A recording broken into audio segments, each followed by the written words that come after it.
Hello, കുറേ ദിവസമായില്ലേ ഒരു long video ഒക്കെ കണ്ടിട്ട്. ഇത് ഞാൻ രാമേശ്വരം ട്രിപ്പ് പോയ സമയത്ത് എടുത്ത വീഡിയോസാണ്, കുറച്ച് ചെറിയ ചെറിയ വീഡിയോസാണ്. സോ അതിനെയൊക്കെ കൂടി വലിയൊരു വീഡിയോ ആക്കിയിട്ടുണ്ട് കേട്ടോ. പക്ഷേ കുറച്ച് ദിവസങ്ങളായിട്ട് നല്ല വിഷമത്തിലായതുകൊണ്ട് തന്നെ എഡിറ്റ് ചെയ്യാനും മാത്രമുള്ള ഒരു മാനസികാവസ്ഥയിലായിരുന്നില്ല. അവൻ്റെ വേർപാട് ഞങ്ങളുടെ കുടുംബത്തെ ആകെ ബാധിച്ചു എന്ന് പറയാം. അതെന്താണ്, എങ്ങനെയാണ് എന്നുള്ള വിശദീകരണത്തിനൊന്നും എനിക്ക് താല്പര്യമില്ല കേട്ടോ. പിന്നെ അവൻ്റെ സമയമായപ്പോൾ അവൻ പോയി, അത്ര മാത്രമേ ഞാനിപ്പോൾ വിചാരിക്കുന്നുള്ളൂ. അവൻ്റെ സമയമായി, അവൻ ഹാപ്പിയോടെയായിരുന്നു ഞങ്ങളുടെ കൂടെ ഇരുന്നത്. സോ അതിൽ കൂടുതൽ ഞാനൊന്നും പറയാൻ ഉദ്ദേശിക്കുന്നില്ല കേട്ടോ. സോ ഇത് ഞങ്ങൾ രാമേശ്വരം പോകുന്ന ഒരു ട്രിപ്പാണ്. കുറേ കാലമായി വിചാരിച്ചൊരു ട്രിപ്പാണ്. തലേ ദിവസം നല്ല മഴയും ഇടിയും ഒക്കെ ആയിട്ട് ഞാൻ ശരിക്കും ഉറങ്ങിയിട്ടില്ല. ഫോണിൽ ചാർജില്ല, കറണ്ട് ഇല്ലായിരുന്നു. ഫോൺ പോകുന്ന വഴിക്ക് കേടുവന്നു. അത് തനിയെ ശരിയാവുകയും ചെയ്തു കേട്ടോ. അപ്പോൾ ഞാനും അഖിലേട്ടനും കൂടെ രാവിലെ തൃച്ചെന്തൂർ എക്സ്പ്രസ്, പഴനി ട്രെയിനാണ് കേട്ടോ. സോ എല്ലാം ജനറൽ കമ്പാർട്ട്മെൻറ്റാണ്. സോ നമ്മൾ പഴനി കഴിഞ്ഞിട്ട് മധുരയിലാണ് ഇറങ്ങിയത്. മധുരയിൽ നിന്ന് രാമേശ്വരത്തേക്ക് ഒരു ട്രെയിൻ ഉണ്ട് കേട്ടോ. സോ അത് 1:50 എന്തോ ആയിരുന്നു. അപ്പോൾ നമ്മൾ മധുരയിൽ ഇറങ്ങി ഫുഡൊക്കെ കഴിച്ചിട്ടാണ് നമ്മൾ രാമേശ്വരം ട്രെയിനിലോട്ട് പോയത്. സോ ഞാൻ ഉറങ്ങാത്തതിൻ്റെ ക്ഷീണമാണ് എൻ്റെ മുഖത്തുള്ളത്. അഖിലേട്ടൻ്റെ മുഖത്തും അതെ. രാവിലെ നേരത്തെ അഖിലേട്ടൻ ശ്രീകൃഷ്ണപുരത്തു നിന്ന് പാലക്കാട്ടിലോട്ട് വന്നതിൻ്റെ ഒരു ടയേർഡ്നെസ് ഉണ്ട്. സോ ഫോൺ കേടുവന്ന വിഷമത്തിലാണ് ഞാൻ ഇരിക്കുന്നത്. അതാണ് ഞാൻ പറഞ്ഞുകൊണ്ടിരിക്കുന്നത് കേട്ടോ. അതിനുശേഷം ഫുഡൊക്കെ കഴിച്ചിട്ട് നമ്മൾ നേരെ ട്രെയിനിൽ തന്നെയാണ് നമ്മൾ മധുരയ്ക്ക് പോയത്. ബസ്സിൽ പോകണമെങ്കിൽ നമ്മൾ റെയിൽവേ സ്റ്റേഷനിൽ നിന്ന് വീണ്ടും നമ്മൾ 1 മണിക്കൂർ പോകണം. അതിനെക്കാട്ടിലും നല്ലത് കുറച്ച് വെയിറ്റ് ചെയ്താൽ നമുക്ക് ട്രെയിനിൽ പോവാം കേട്ടോ. അപ്പോൾ ട്രെയിന് നമുക്ക് 1:50 ഉണ്ടായിരുന്നത്. അതും ഇതുപോലെ ബുക്ക് ചെയ്തൊന്നും കയറാൻ പറ്റിയ ട്രെയിനല്ല. രാവിലെ വരുന്ന തൃച്ചെന്തൂർ എക്സ്പ്രസ് ആയാലും നമുക്ക് ബുക്ക് ചെയ്യാനൊന്നും പറ്റില്ല. എല്ലാം ജനറൽ കമ്പാർട്ട്മെൻ്റ് ആണ്. അതുപോലെ തന്നെ ഈ ഒരു രാമേശ്വരം എക്സ്പ്രസ്സും എല്ലാം മധുരൈ രാമേശ്വരം എക്സ്പ്രസ്സാണ് തോന്നുന്നു. എല്ലാം ജനറൽ കമ്പാർട്ട്മെൻ്റ് ആണ്. പക്ഷെ മധുരയിൽ നിന്ന് എടുക്കുന്നതുകൊണ്ട് നമുക്കൊക്കെ ഇരിക്കാനൊക്കെ സീറ്റൊക്കെ കിട്ടും. എല്ലാവർക്കും ഇരിക്കാൻ സീറ്റ് കിട്ടും. അധികം തിരക്കുണ്ടായിരുന്നില്ല ഈ ഒരു ട്രെയിനിൽ, റഷും ഉണ്ടായിരുന്നില്ല. അങ്ങനെ ഞാൻ ചെറുപ്പത്തിൽ പോയതാട്ടോ മധുരയ്ക്ക്. സോ മധുരയ്ക്ക് നിന്ന് രാമേശ്വരത്തേക്ക് പോയ ഓർമ്മകളൊന്നുമില്ല. അപ്പം ഞാൻ ഭയങ്കര എക്സൈറ്റഡ് ആണ്. ഇത് നേർച്ച വഴിപാട് എന്നുള്ള രീതിയിലൊന്നും അല്ല ഞങ്ങൾ പോകുന്നത്. എൻ്റെ ഒരു ബക്കറ്റ് ലിസ്റ്റിൽ ഉണ്ടായിരുന്നൊരു സംഭവമാണ്. നമ്മുടെ ഇന്ത്യയിലുള്ളൊരു പ്ലേസാണ്. അതായത് ഇന്ത്യയുടെ അതിർത്തിയാണ് രാമേശ്വരം എന്ന് പറയാം, രാമേശ്വരം ധനുഷ്കോടി. സോ അത് കാണാനുള്ളൊരു ഭയങ്കര എക്സൈറ്റ്മെൻറ്റിലാണ് ഞാൻ ഇരിക്കുന്നത്. ഇനിയിപ്പോൾ എനിക്ക് അമ്പലം പോകാനുള്ള, എനിക്ക് അമ്പലം മാത്രം കാണാൻ ഇഷ്ടം അങ്ങനെയൊന്നുമില്ല. ഞാനൊരു ഡാൻസറാണ്. സോ എനിക്ക് ആർട്ട് ബേസ്ഡ് ആയിട്ടുള്ള എല്ലാം ഇഷ്ടമാണ്. അതാണ് സംഭവം. ചെറുപ്പം മുതലേ ട്രഡീഷണൽ തിങ്സ് കാണാനാണ് ഒരുപാട് ഇഷ്ടം കേട്ടോ. അതായത് പണ്ട് കാലത്ത് മാൻ പവർ കൊണ്ടാണ് എല്ലാം നിർമ്മിച്ചിരിക്കുന്നത്. സോ അതൊക്കെ കാണാൻ ഒരുപാട് ഇഷ്ടം, അത്രേ ഉള്ളൂ. അപ്പോൾ അതിന് ശേഷം നമ്മൾ രാമേശ്വരത്തേക്ക് ഇങ്ങനെ ട്രെയിനിലിരിക്കുമ്പോൾ കുറച്ച് ടയേർഡ്നെസ് ഒക്കെ ഉണ്ടായിരുന്നു. കാരണം രാവിലെ നേരത്തെ എണീച്ചതും ഒരു ട്രെയിനിൽ നിന്ന് വേറൊരു ട്രെയിൻ കയറിയതിൻ്റെയൊക്കെ. പക്ഷേ രാമേശ്വരം എവിടെ നിന്നാണ് എനർജി വന്നതെന്ന് അറിയില്ല. നമ്മൾ പാമ്പൻ പാലം എത്തി. പാമ്പൻ പാലം കണ്ടു. ഞാൻ കുറേയധികം സിനിമകളിൽ കണ്ടിട്ടുണ്ട്. ഞാൻ തമിഴ് സിനിമയാണ് ഒരുപാട് കാണുക. അപ്പോൾ ആ ഒരു സിനിമയിലൊക്കെ കണ്ടൊരു ഇതേ ഉള്ളൂ.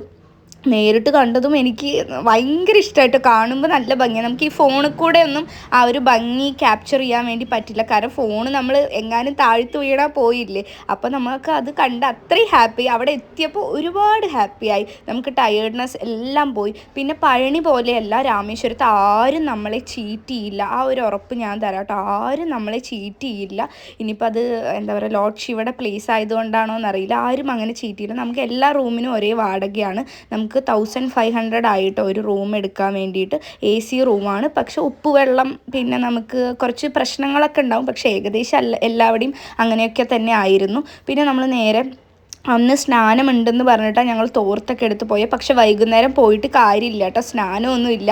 പക്ഷെ ഞാനും അഖിലേട്ടനും അമ്പലത്തിൻ്റെ ഉള്ളിൽ പ്രവേശിച്ചതും അമ്പലം അടച്ചിട്ടു. പിന്നെ നമ്മൾ ഇറങ്ങുകയാണ് ചെയ്തത്. അമ്പലത്തിൽ അവിടെ അധികം ആരും ഉണ്ടായിരുന്നില്ല. അകത്തൊരു 2-3 പേരൊക്കെ ഉണ്ടായിരുന്നുള്ളൂ കേട്ടോ. കാരണം വൈകുന്നേരം അമ്പലത്തിൽ രാവിലെ പോകുന്നതാണ് അവിടെ എന്ന് തോന്നുന്നു, എനിക്കറിയില്ല.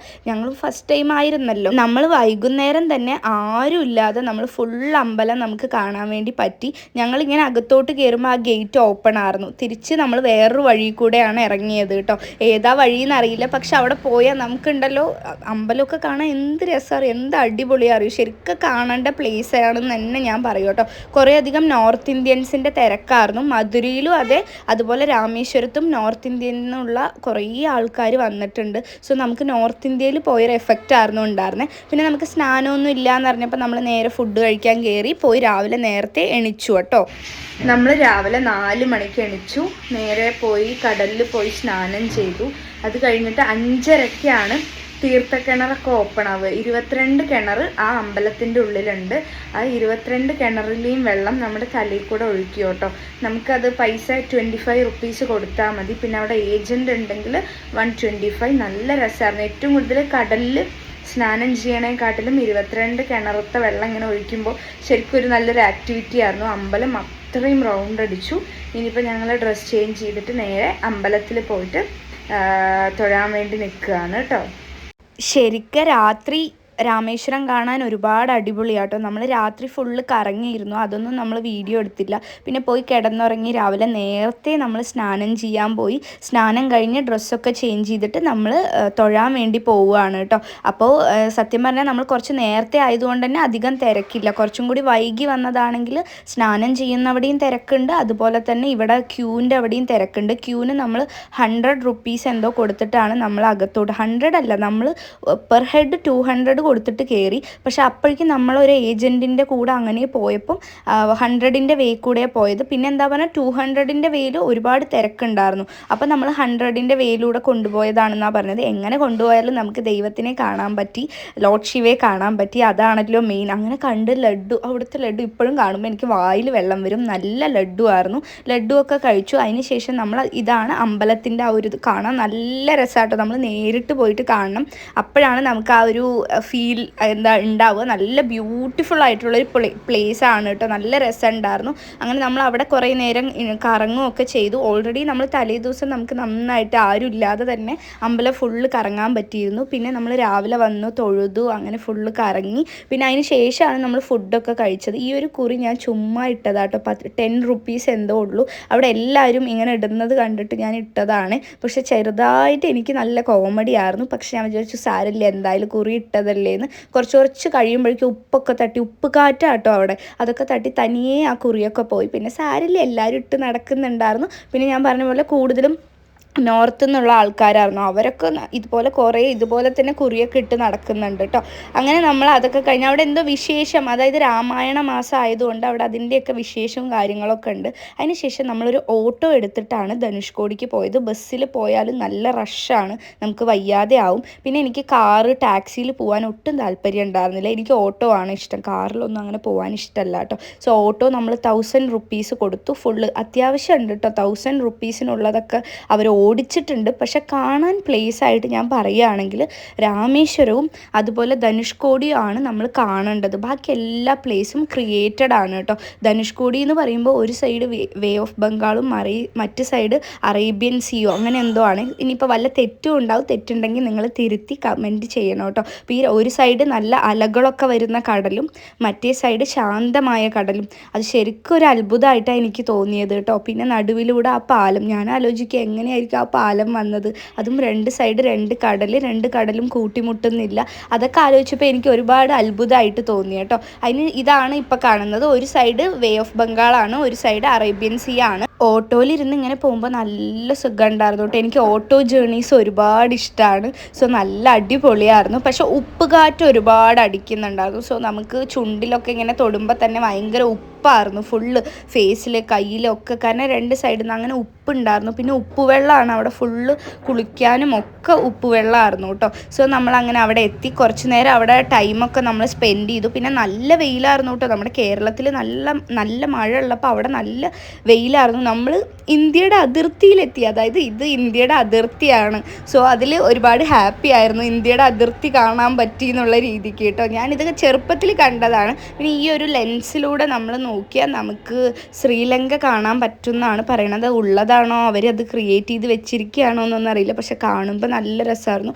അവിടെ പോയപ്പോൾ വലിയ അത്ഭുതമായിട്ട് തോന്നി. കാണുമ്പോൾ നല്ല, അവിടുന്ന് നമുക്ക് വരാൻ തോന്നിയില്ല. രാമേശ്വരത്ത് നിന്ന് തിരിച്ചു വരുന്ന സമയത്ത് തിരിച്ചു പോരാനേ എനിക്ക് തോന്നിയില്ല കേട്ടോ. അവിടെ ഇങ്ങനെ നിൽക്കുമായിരുന്നു. പിന്നെ നമ്മൾ കടലിലൊന്നും ഇറങ്ങിയില്ല, കാരണം നമ്മൾ ഡ്രസ്സൊന്നും ചേഞ്ച് ചെയ്യാൻ എടുത്തിട്ടില്ല. പിന്നെ നല്ല വെയിലായിരുന്നു. ഈ നല്ല വെയിലത്ത് നമുക്ക് കടലിലൊന്നും കളിക്കാൻ തോന്നില്ല. പക്ഷെ കുറേ പേര് അവിടെ കടലിലൊക്കെ കളിക്കുന്നുണ്ടായിരുന്നു. നമ്മളവിടെ ഒരു ഫോട്ടോ ഒക്കെ എടുത്തു. പിന്നെ നമ്മളവിടെ പർച്ചേസ് ചെയ്യാൻ സാധനങ്ങളൊക്കെ ഉള്ളൂ. അപ്പോൾ നമ്മൾ അധികം ഒന്നും പർച്ചേസ് ചെയ്തില്ല, ഫോട്ടോ ഒക്കെ എടുത്തു. പിന്നെ ഞാൻ ഡാൻസ് കളിക്കാമെന്ന് വിചാരിച്ചു കേട്ടോ. പക്ഷെ ഡാൻസ് ഈ വെയിലത്ത് കളിച്ചിട്ട് എനിക്ക് അത്രയും വെയിലായിരുന്നു. അപ്പോൾ അഖിലേട്ടൻ കാണുന്നില്ല എന്നൊക്കെ പറഞ്ഞിട്ട് എന്നെ ഡാൻസ് കളിക്കാൻ സമ്മതിച്ചില്ല, ഇപ്പോൾ ഓടുന്നത്. അത് കഴിഞ്ഞിട്ട് നമ്മൾ നേരെ ഇത് രാമൻ്റെ പാദം കാണാൻ വേണ്ടി പോയതാണ്. അവിടെ ഒന്നും വീഡിയോ എടുക്കാൻ പറ്റില്ല. ഈ ഒരു സ്ഥലത്ത് പണ്ട് കാലത്ത് ഇത് ആ ഒരു ഓട്ടോ ഡ്രൈവർ പറഞ്ഞു തന്നതാട്ടോ. പണ്ട് കാലത്ത് കുറേ 7000 പേരൊക്കെ താമസിച്ചിരുന്നു. സുനാമി വന്നിട്ട് ഏതോ 1943 അങ്ങനെ 23 ഒരു സുനാമി വന്നിട്ട്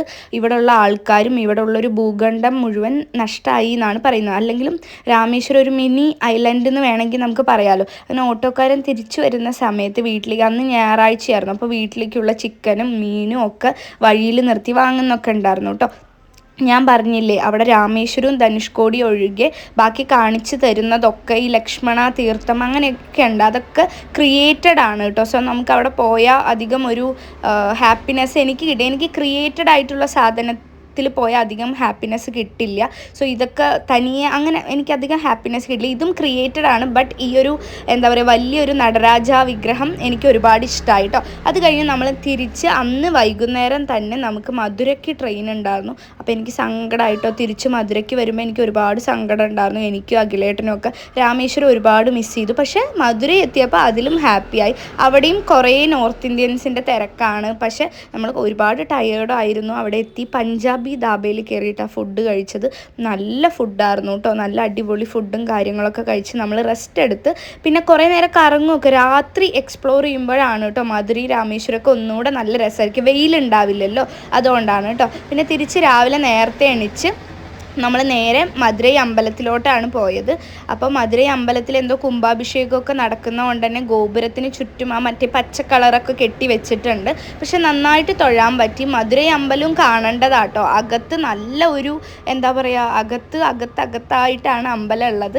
ഈ കുറി എനിക്ക് അവിടുത്തെ പൂജാരി ഇട്ട് തന്നതാട്ടോ. ഞാൻ പിന്നെ ഇപ്പോൾ വീഡിയോ നോക്കുമ്പോഴാണ് കാണുന്നത് തന്നെ. അതിന് ശേഷം ഞാൻ അമ്പലമൊക്കെ തൊഴുതിട്ടാണ് പൂവൊക്കെ വെച്ചത്. പിന്നെ നമ്മൾ അവിടെ കുറച്ച് നേരം കറങ്ങി നടന്നിട്ട് ഈവനിങ് തന്നെ നമുക്ക് ട്രിച്ചന്തൂർ എക്സ്പ്രസ്, ട്രിച്ചന്തൂരല്ല വേറൊരു അമൃത എക്സ്പ്രസ് ഉണ്ടായിരുന്നു അതിന് മുമ്പുള്ളത്. അതിൽ കയറിയിട്ട് അതിൽ ബുക്ക് ചെയ്യാനൊക്കെ പറ്റും കേട്ടോ ട്രെയിന്. അതിൽ ബുക്ക് ചെയ്തിട്ടാണ് നമ്മൾ തിരിച്ച് പാലക്കാട്ടിലോട്ട് വന്നത്. സോ അപ്പോൾ അത്രയേ ഉള്ളൂ. വീഡിയോ ഇഷ്ടമായാൽ ലൈക്ക് ചെയ്തിട്ട് പോണേറ്റ്.